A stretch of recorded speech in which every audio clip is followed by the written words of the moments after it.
1장을 통해서 우리는 느헤미야가 자기 고국에 대해서 물어볼 정도로, 그리고 펑펑 울 정도로, 그리고 금식 기도할 정도로, 그리고 뭔가 액션을 취할 정도로 관심이 많았던 그런 리더인 것을 보았습니다.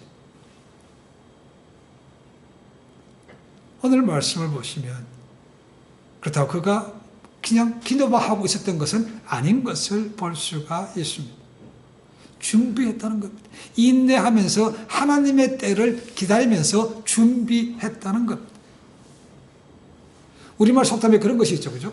소 뒷걸음치다가 뭐합니까? 쥐 잡는다는 말이 있습니다. 아니, 사람도 쥐를 잡기 어려운데 어떻게 소가 쥐를 잡겠습니까? 자주 일어나는 겁니까? 아니, 거의 불가능하다는 얘기입니다. 마찬가지로 우리의 신앙생활에도 그냥 준비 없이 그저 뚝 떨어지는 것은 없다는 겁니다.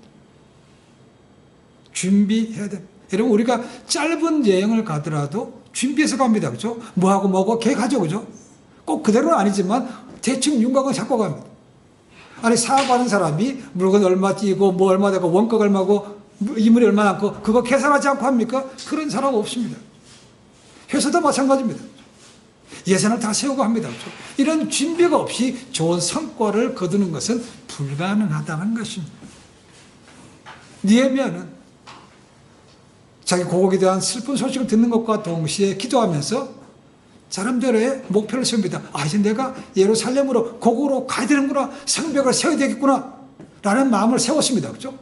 그렇다고 무턱대고 힘만 들고 하나님께 주시기를 기다리고 있지는 않았다는 겁니다. 자, 오늘 말씀 속에서 우리는 느헤미야가 한 3가지 준비를 볼 수가 있습니다. 그것은 우리가 하나님의 일을 하든 아니면 우리 개인적인 일을 하든 동이 적용되는 그런 말씀이라고 얘기합니다. 첫 번째는 꾸준히 기도하면서 준비해야 한다는 겁니다. 우리가 1장에서 봤습니다. 느헤미야가 자기 동생으로부터 예루살렘에 대한 소식을 들은 것이 아닥사스다 왕 20년 기슬루월이라고 되어 있습니다. 이때가 되면 주전 대충 445년이라고 됩니다. 기슬루월은 11월 아니면 12월입니다. 11월에서 12월달 사이입니다. 자, 그때 처음으로 소식을 접했고 오늘 말씀을 보시면 아사 20년 무슨 달이라고 되어 있습니까? month of 니산, 니산월이라고 되어 있습니다. 이 니산월은 오늘날 치면 3월에서 4월 달입니다. 그러니까 기슬루월에서 니산월까지는 얼추 4개월의 기간이 있다는 것입니다. 이 4개월 동안 느헤미야가 금식하며 기도하는 가운데 이 일이 생길 것입니다. 지금까지 계속해서 기도했다는 겁니다. 기도하는 것이 아니고 뭘 했습니까? 1절 말씀 보시면 그가 뭘 했다고 되어 있습니까? 왕 앞에 포도주를 드렸다고 되어 있습니다. 이게 뭔 소리입니까? 자기의 주어진 일을 하면서 그 일을, 기도하는 일을 동시에 또 어떻게 할 것인가 진행시켜 왔다는 겁니다. 느헤미야의 직업이 뭐라고요? 컵베어러, 술관원입니다. 이게 왜 필요한가? 고대 근동에는 페르시아가 가장 큰 나라였습니다. 막강한 나라였습니다. 그러다 보니까 주변에 억압당하고 있는 침략을 당한 나라에서는 그 왕을 죽이고 싶은 마음이 생기는 것입니다. 정면으로 붙으면 힘이 안 되는 거니까 자, 간접적인 방법으로 왕을 죽이려고 하는 것이 가장 쉬운 방법이 독살하는 것이죠. 뭐 자객을 보낸다거나 그런 것도 있겠지만 어려운 거니까 쉽게 먹는 음식에다가 독을 타는 것입니다. 음식은 먹어야 되는 것이죠. 물도 마셔야 되는 것이고 술도 마셔야 되는 것입니다. 거기에 독을 타면 쉽게 죽을 수 있다는 것이죠. 그것을 막기 위해서 먼저 왕이 마시기 전에 맛을 보는 사람이 이 술관은 컵베어라는 것입니다. 그러니까 보통 왕이 신임하지 않으면 이런 직책을 줄 수가 없죠. 그만큼 신이 많은 사람이라는 것입니다. 이 4개월 동안 기도하면서 자기 일에 충성되게 했다는 것입니다. 그런데 하루는 왕 앞에 술잔을 드리는데 왕이 그러더라고요. 너 왜 얼굴에 수심이 가득하냐라는 것이죠. 너 건강한데 왜 얼굴에 수심이 많어? 그러니까 분명히 네 마음에 병이 있다고 얘기하는 것이죠. 이 왕이 참 날카롭습니다. 그렇죠? 그만큼 관심이 많았던 신하라고 볼 수 있는 거죠. 느헤미야가 우리가 앞에서 본 것처럼 조국에 대한 안타까운 소식을 듣는 그 순간부터 마음을 아파하면서 펑펑 울면서 금식 기도해 왔습니다. 그의 마음속에는 빨리 돌아가서 그들의 고통스러운 것을 면해주고 성곽을 세우고 싶어 하는데 지금 일이 순조롭게 되고 있지 않은 거죠. 그러니까 자연적으로 그의 얼굴에 수심이 나타날 수밖에 없은 거죠. 그걸 왕이 봤다는 거죠. 자, 여기서 한번 느헤미야의 모습과 우리의 모습을 한번 생각해 봅니다. 4개월 동안 금식하며 기도했다. 뭐 매일 금식하지는 않았을 거라고 생각합니다. 그렇죠? 하루에 한 끼든 때로 금식하면서 기도해 왔다는 거죠. 사람들이 눈치채지 못했습니다. 4개월이 지난 다음에야 왕이 얼굴을 보고 야 이거 평상시에 좀 다르다는 겁니다. 그걸 알아챘다는 것이죠. 만약에 우리가 4개월 동안 작정하고 금식기도 한다면 어떻게 했습니까? 남들이 알아주길 원하죠. 내가 이렇게 어떤 사람은 한 끼 금식하면서도 광고를 하는 사람이 있어요. 한다고. 정말 다릅니다. 그렇죠? 그런 모습은 아무리 금식기도 하더라도 하나님께서 기뻐하지 않습니다. 우리 주님께서도 그런 말씀을 주셨습니다. 마태복음 6장 16절부터 18절 말씀이 이렇게 되고 있습니다. 금식할 때에 너희는 외식하는 자들과 같이 슬픈 기색을 내지 말라. 저희는 금식하는 것을 사람에게 보이려고 얼굴을 흉하게 하느니라. 내가 진실로 너에게 이르노니 저희는 자기 상을 이미 받았느니라. 너는 금식할 때 머리에 기름을 바르고 얼굴을 씻으라. 이는 금식하는 자로 사람에게 보이지 않고 오직 은밀한 중에 계신 내 아버지께 보이게 하려 함이라. 은밀한 중에 보시는 내 아버지께서 갚으시리라. 우리가 기도를 하든 우리가 금식하든 티를 내고 광고하면 안 된다는 거죠. 느헤미야는 그렇게 하지 않습니다. 그리고 느헤미야는 기도하면서 하나님의 시간을 기다렸습니다. 느헤미야의 마음은 급합니다. 빨리 돌아가서 빨리 지어야 되는데 그래야 내 도둑들이 좀 덜 헐버리고 덜 고생할 텐데 덜 환란이 될 텐데 그런데 쉽게 되지 않는 것이죠. 그래서 기다렸는 거죠. 그럼 기도는 그렇죠. 그죠? 하나님이 내 시간에 맞추기를 원하는 것이 아니고 우리가 하나님의 시간에 하나님의 때에 맞추는 것이 기도. 그렇지 않다면 기도는 미신하고 전혀 다를 바가 없습니다. 기다리는 게 참 어렵습니다. 어떤 사람이 하나님께 기도하면서 하나님 제가 성격이 참 급한데 고쳐지기를 원합니다. 하나님 성격이 급한데 고치기를 원합니다. 지금 당장 고쳐주시옵소서. 그렇게 기도합니다.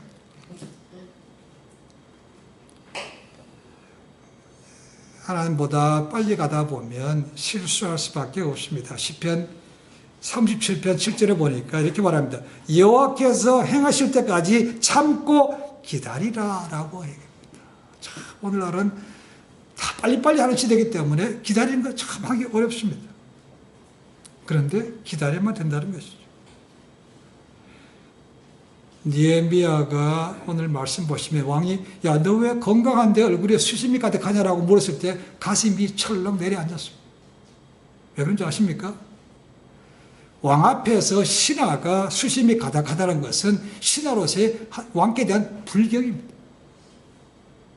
나라든 또 여러 가지 지배하는 나라가 많기 때문에 고민은 왕이 한다는 겁니다. 그러니까 왕이 고민이 많기 때문에 이게 얼굴 수심이 가득하다는 거죠. 이건 왕의 특권이기도 하다는 거죠.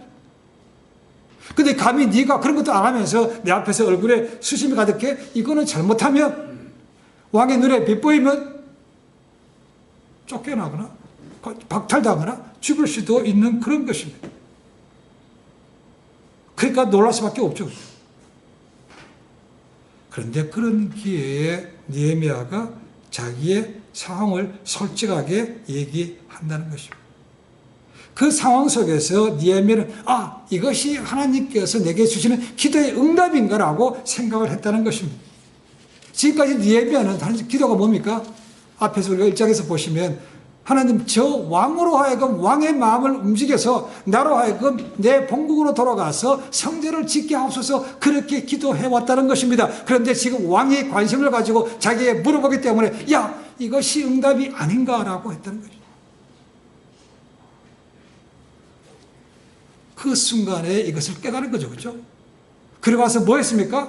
바로 왕한테 뭐 얘기하지 않았습니다. 그렇죠? 그 짧은 순간에 하늘에 계신 하나님께 잠깐 묵도하고라는 말이에요. 기도했다는 겁니다. 물론 뭘 기도했는지 기도의 내용은 나와 있지 않습니다. 그렇죠? 그러나 그가 기도했다는 것을 볼 때 이렇게 볼 수 있습니다. 하나님, 이게 기도 응답이면 저로 하여금 갈 수 있게 원합니다. 내가 예루살렘을 가기를 원하는데 하나님께서 왕의 마음을 움직여서 보내주시되, 그런데 혹시나 돌아가는 것이 이것이 반역으로 비춰지지 않게 하옵소서라고. 예루살렘이라는 나라, 유다라는 나라가 왕께 반역하는 것이 있으면 곤란한 거죠. 그럼 보내주지 않습니다. 그죠? 그걸 해결해달라고 잠깐이라도 기도하지 않았을까? 저는 그렇게 생각을 해봤습니다. 이런 행동은요, 평소에 그가 기도하는 사람이 아니면 이게 할 수가 없습니다. 이건 저도 말씀을 준비하면서 항상 우리는 먼저 하나님 기도한다고 하지만 먼저 우리가 필요한 것도 얘기합니다. 이거 주시고 저거 주시고. 근데 우리 항상 제가 이 네미야가 보는 것처럼 먼저 하나님께 찬양드리고 감사하는 것을 잊어먹더라는 것이죠. 주님께서 우리에게 주셨던 주기도문도 뭡니까? 하나님을 먼저 찬양하는 것이 있죠. 하늘에 계신 우리 아버지여, 이름이 그렇게 이름받으시며 나라의 임하옵시며 뜻이 하나님이신지 땅에서 이루어지다. 먼저 그분에 대해서 찬양하는 것이 있다는 거죠. 근데 우리는 그거 생략합니다. 그렇죠? 필요한 것만 일방적으로 고하고 주시옵소서 믿습니다. 그리고 보고 끝. 그게 아니라는 거예요. 하나님 앞에 찬양하고 그가 평상시에 하나님을 기억했기 때문에 그 짧은 순간에도 느헤미야는 하나님 앞에 지혜를 구하는 기도를 드릴 수 있었다는 겁니다. 이것이 진짜 신앙인 거죠. 다니엘이 그랬던 사람이라고 볼 수 있습니다. 우리가 왜 날마다 말씀을 보고 기도해야만 됩니까? 그것이 쌓이다 보면 좋은 습관이 만들어지는 겁니다. 우리 주님의 거룩한 습관이 기도 아닙니까? 그죠? 새벽같이 일찍 일어나서 기도합니다. 밤이 늦도록 기도할 것이다. 이거 주님의 좋은 습관이었습니다. 우리도 그렇게 훈련하다 보면 우리도 느헤미야나 다니엘처럼 그렇게 될 수가 있다는 거죠. 그게 평소에 훈련이 필요한 것입니다. 또한 느헤미야는 지혜롭게 했습니다. 예루살렘이라는 이름은 굉장히 어떻게 보면 다른 나라의 수도였기 때문에 또 한때는 번성했던 곳이기 때문에 왕한테 좋게 비치지 않을 수 있다는 거죠. 그래서 예루살렘이라는 이름을 빼고 내 조상들의 묘실이 있는 그곳이라고 바꿔서 얘기했다는 겁니다. 왜냐하면 이 페르시아 사람들은 자기 조상들의 무덤을 굉장히 잘 관리하고 그걸 경유했다는 겁니다. 그걸 이용해서 그런 것을 알기 때문에 예루살렘이라고 말하기보다는 좀 더 간절한 표현으로 내 조상들의 묘실이 있는 그곳으로 가게 해주십시오 라고 했다는 겁니다. 반역이라는 그런 이미지도 빼고 대신에 조상을 섬긴다는 그런 마음으로 보내줄 수 있기를 그렇게 얘기하는 것입니다. 이것이 그가 꾸준하게 기도하면서 했던 그런 지혜로운 모습이라고 볼 수 있습니다. 그러나 이게 거기에 대해서 왕이 뭡니까? 좋게 얘기했다고 말하고 있습니다. 좋게 얘기했다. 가기 허락했다는 것입니다. 그러나 그냥 허락한다는 것이 아니고 야 지금 네가 언제 갈 것이며 얼마 동안 있을 것이며 언제 돌아올 거야 라고 그것까지 물었다는 것입니다. 이것은 아주 긍정적인 신호로 느헤미야는 받았습니다. 왜냐하면 느헤미야가 없다는 것은 왕의 목숨도 그만큼 위태로워질 수밖에 없는 것이죠. 그러니까 네가 가더라도 기한을 정하고 확실하게 하고 가라. 그럼 내가 보내줄게 라는 그런 것입니다.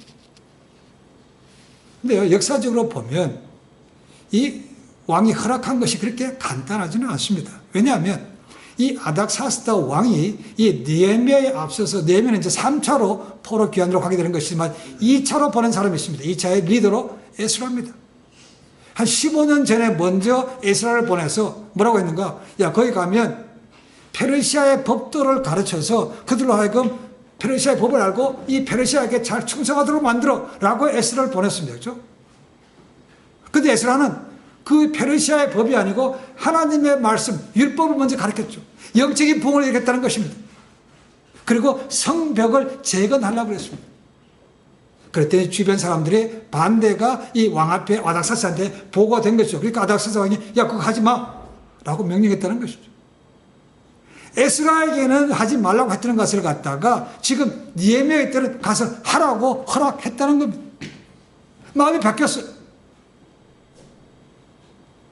그 정세를 그 당시에 역사가들에 의하면 이 페르시아가 이 팔레스타인 그리고 멀리 남쪽까지 다 지배하고 있었던 굉장히 큰 나라였습니다. 그러니까 역사적으로 보면 반란들이 꽤 많았다는 것입니다. 주전 460년에는 애굽에서 반란이 생겼고 주전 450년에는 시리아에서 반란이 생겼다는 것입니다. 그래서 급히 군대를 보내서 진압했지만 언제 터질지 모르는 그런 상황이었습니다. 그러니까 느헤미야가 자기 본국으로 돌아간다고 얘기하니까 이 예루살렘은 시리아와 애굽 사이에 껴 있습니다. 그렇죠? 이들로 하여금 잘해서 두 나라 시리아와 애굽이 연합하지 못하도록 그런 역할도 생각하고 허락했는지 모른다는 겁니다. 우리가 역사를 뭐 알겠습니까? 역사 주관자 하나님이죠. 하나님께서 어쨌거나 왕의 마음을 움직여서 느헤미야 기도에 응답하셔서 돌아갈 수 있도록 만들어 주셨다는 것입니다. 잠언 21장 1절에 이런 말씀이 있습니다. 여호와께서 왕의 마음을 다스리시며 그 생각의 방향을 도랑물처럼 마음대로 바꾸신다. 역사를 흘러가게 하신 주관은 하나님이 하신다는 겁니다. 각 나라의 왕의 마음을 주관하시는 것도 그분이 하신다는 겁니다. 우리가 모세가 출애굽할 때 애굽왕 바로의 마음을 강팍하게 하신 것도 하나님이었습니다. 그래서 10가지 재앙을 내린 후에야 나오게 하신 거죠. 하나님이 하시다는 겁니다. 꾸준히 기도하면서 준비할 때 하나님께서 역사하셔서 돌아갈 수 있도록 만들어 주신 겁니다. 두 번째로는 계획을 세우고 준비했다는 겁니다. 왕의 무릎에 이 느헤미야는 솔직하게 얘기합니다. 그러나 구체적으로 두리뭉실하게 얘기하는 것이 아니고 구체적으로 얘기합니다. 예루살렘으로 가서 거기서 이렇게 한 다음에 얼마 동안 머무르다가 돌아오겠습니다 라고 얘기하는 거죠. 나중에 5장 14절에 보시면 실제로 12년 동안 예루살렘에 일했다고 되어 있습니다. 그가 한 번 갔다가 다시 돌아왔고 두 번째 또 가게 됩니다. 이제 느헤미야를 통해서 나중에 또 그걸 볼 것입니다. 그것뿐만 아닙니다. 왕이 허락을 맡아서 언제쯤 갔다가 언제 돌아오겠습니다. 그것뿐만 아니고 그 성벽을 짓는데 필요한 것도 미리 다 계획하고 준비해서 얘기했다는 겁니다. 자, 일단 가려고 그러면 왕의 이 조서가 필요한 것이죠. 그 오늘 말씀 보시면 그 주변에 나라들이 많죠. 반대가 분명히 있을 거라 생각합니다. 그렇죠? 그 반대들에 대해서도 잘 통보할 수 있도록 왕이 레터를 주십시오 라고 받아가지고 갑니다. 더 나아가서 성벽을 짓는데 나무든 여러 가지 많은 재료들이 듭니다. 그렇죠? 거기에 대해서도 이 느헤미야가 조사를 했어요. 이 예루살렘에서 600km 정도 떨어진 곳에 왕 소유의 산림이 있다는 것입니다. 이 산림의 감독이 누구라고요? 아삽이라고 되어 있습니다. 그 감독까지도 다 파악하고 있다는 겁니다. 그래서 그 사람에게 줄 조서도 주시옵시고, 그래서 그 사람의 그 조서를 보여주면 이 앞으로 생명을 짓는 데 필요한 나무라든가 모든 것도 주도록 해 주십시오라고 했다는 겁니다. 이것은 느헤미야가 고위 공직자로 있었기 때문에 그런 엄청난 정보들을 갖고 있을 수 있는 거죠. 그리고 그냥 두리뭉실하게 한 것이 아니고 구체적으로 왕 앞에서 쫙 설명하는 겁니다. 그때 왕이 안 보내줄 수가 없어요. 그래서 왕이 허락했다고 되어 있지만 8절에 뭐라 되어 있습니까? 이건 왕이 한 것이 아니고 내 하나님의 선한 손이 나를 도우심으로 왕이 허락했다라고 말하고 있다는 겁니다. 자기가 말을 잘해서 그렇게 한 것이 아니고 하나님께서 역사하셔서 했다고 얘기하고 있다는 것입니다. 이것이 느헤미야가 가지고 있는 그런 기본적인 성품이라고 볼 수 있습니다. 그러니까 기도로 시작하고 기도로 마치는 것이 느헤미야는 볼 수 있을 거죠. 기도로 시작하고 마지막도 기도로 마칩니다. 우리가 어떤 일을 하면서도 먼저 기도로 시작하고 또한 기도로 마치는 것이 맞는 것이죠. 오늘 우리 주변에 보시면 신앙생활이 오래 하셨고 믿음이 있다고 하는 분인데도 어떤 일을 하면서도 무턱대고 그냥 일부터 저지르고 하는 사람이 있습니다. 아무 계획도 없이 하나님께서 그냥 도와주시겠지라고 그냥 하는 사람이 있습니다. 그랬다가 손해본 사람 꽤 많이 봅니다. 어떤 사람 믿음을 지킨다고 병원도 안 가고 약도 안 먹는 사람도 있습니다. 그거 아닙니다. 그렇죠? 하나님께서 약사도 쓰시고 의사도 쓰시는 겁니다. 다 할 거 하면서도 하나님 앞에 기도하는 것은 필요하다는 것이죠. 믿음으로 산다는 것은 그저 아무것도 아니고 기도만 한다. 그런 얘기가 결코 아닙니다. 그죠? 믿음과 행함은 함께 가는 것이 맞습니다. 그것이 야고보가 한 얘기죠. 그리고 준비가 있는 것입니다. 미래 생사진과 함께 계획하고 하나님 이렇게 준비하고 합니다. 하나님 혹시라도 얘기 아니면 막아주시옵소서. 이런 것도 필요한 거죠. 그냥 가만히 있으면서 되게 하옵소서. 이거는 잘못된 것이라. 저희도 금년에 한 해를 시작하면서 교회 목표가 있습니다. 그렇죠? 교회 목표 뭐지 기억하십니까? 그러면 교회 목표가 우선순위를 바로하는 겁니다. 그렇죠? 금방 이제 목적이죠. 그리고 우리 개인적으로도 목표가 있습니다. 내 일터든 가정이든 직장이든 내 목표가 있죠. 그렇죠? 함께 가는 겁니다. 그 계획만 세운다고 하는 것이 아니고 우리가 구체적으로 뭘 할 것인지 준비되어야 된다는 겁니다. 다이어트를 하든 금연을 하든 금주를 하든 일터를 구하든 배우자를 구하든 직장을 구하든 뭐 하든지 간에 구체적으로 계획을 세우고 하나 앞에 붙들고 나가야 응답이 빠르다는 것입니다. 나름대로 계산을 다 하고 있었다는 것을 볼 수가 있습니다. 세 번째로는 느헤미야가 좋은 관계를 유지하면서 준비했다라고 볼 수 있습니다. 느헤미야가 왕으로부터 야, 왜 너 얼굴에 근심이 많아? 무슨 일 있어? 라고 하는 것은 그만큼 왕과 느헤미야의 관계가 좋다는 것을 얘기하고 있습니다. 미웠다면, 관계가 좋지 않았다면 그거 뭐 무시하고 이게 뭐 잘못하면 강등되거나 쫓겨날 수 있는 겁니다. 그렇죠? 근데 왕이 관심을 가지고 내가 뭘 도와줄까? 이거 뭐라고 하느냐? 이게 물어본다는 것은 그만큼 그에게 호감을 가졌다는 것을 볼 수 있습니다.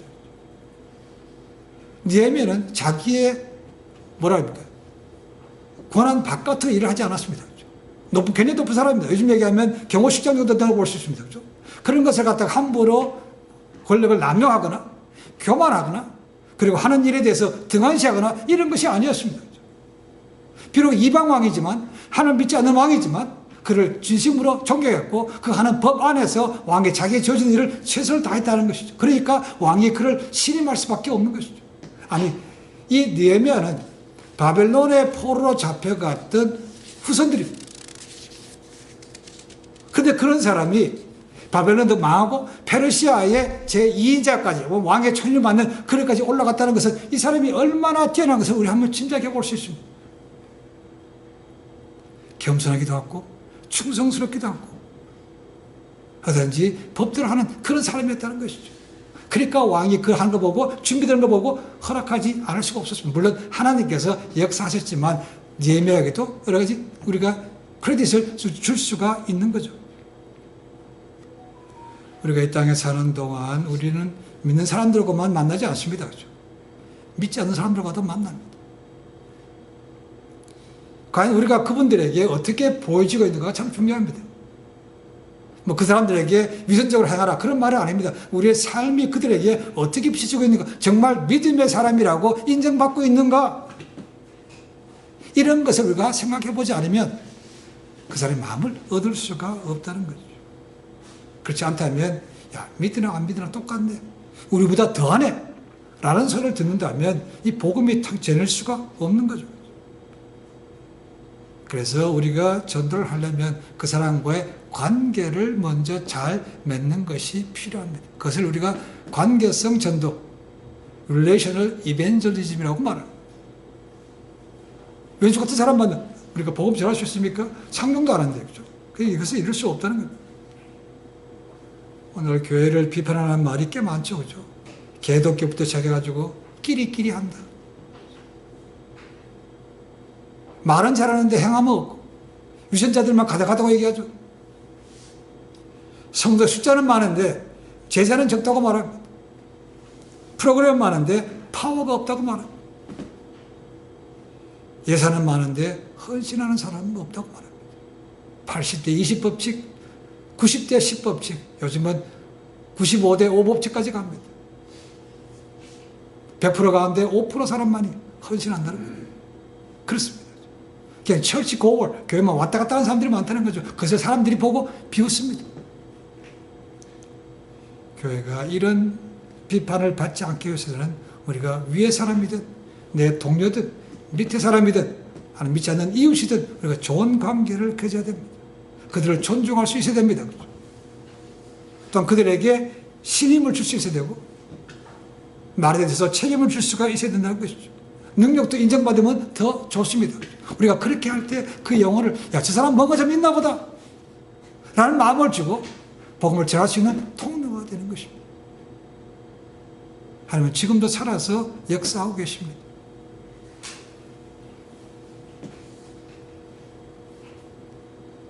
우리가 네헤미야처럼 그냥 아무것도 안 하고 하는 것이 아니고 기도하면서 준비하고 구체적으로 계획도 쓰고 좋은 관계를 맺고 하신다. 하나님께서 우리 삶에도 우리가 해야 될 일에 복을 주실 줄로 믿습니다. 앞으로 무슨 일이 할지 우리 지금 모릅니다. 그렇죠? 분명한 것은 하나밖에 없는 아들까지도 우리를 위해서 죽기까지 내주셨던 그 아버지께서 뭐가 아까워서 우리에게 주시지 않겠습니까? 라는 거. 우리가 받을 준비가 되면 그분은 우리보다 원하는 것보다 넘치도록 주시는 분입니다. 마지막 때를 살아가면서 신실하고 진실되게 살면서 기도로서 준비해서 하나님의 놀라운 역사를 넘치도록 경험할 뿐만 아니고 다른 이웃에게 복음을 전하는 통로가 되는 그런 복된 성도의 삶이 되시기를 주님으로 간절히 축원해 드립니다. 기도하겠습니다.